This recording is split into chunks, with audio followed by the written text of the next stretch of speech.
Coco TV Music.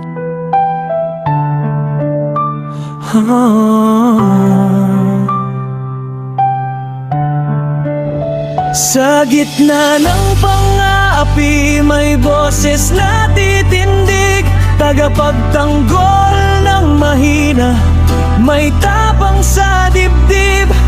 Hindi hahayaang sakta ng kapwa't kaibigan, sandigan ng katarungan sa anumang labanan.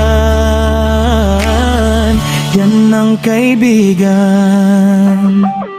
kaibigan mong tunay. Sa sulong ng silid doon ay may batang nakayuko, matalim na salita sa puso'y tila may tumutusok. Bawat tawa at kantiyaw parang latay sa katawan, sakit na nararanasan tila walang katapusan. Bakit kailangang manakit para lang maging sikat? Sa bawat pangungutya may pusong nagkakasugat, ang lakas na ginagamit sa pagpapayak ng kapwa ay duwag na anyo ng isang pusong nawawala. Itigil ang pambubulas, matutong rumespeto, sapagkat bawat tao ay may dangal at kwento. Sa halip na manakit, kamay ay iabot upang ang takot at lungkot ay tuluyang Sa malaipot. gitna ng pang-aapi, may boses na titindig, tagapagtanggol ng mahina, may tapang sa dibdib.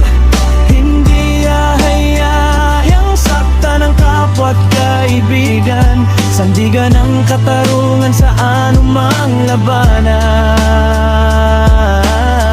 Yan ang kaibigan,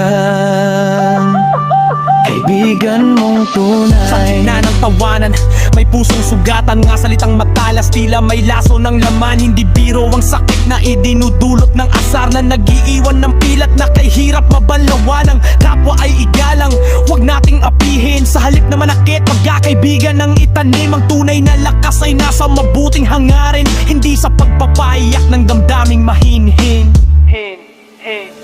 Sa gitna ng pang-aapi, may boses na titindig, tagapagtanggol ng mahina, may tapang sa dibdib. Hindi hahayayang sakta ng kapwa't kaibigan, sandigan ng katarungan sa anumang labanan.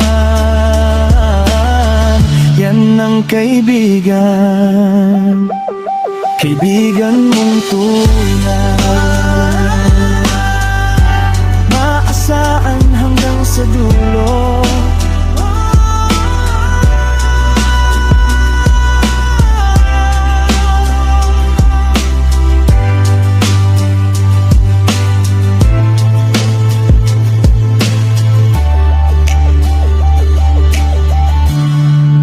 Kaibigan mong tunay.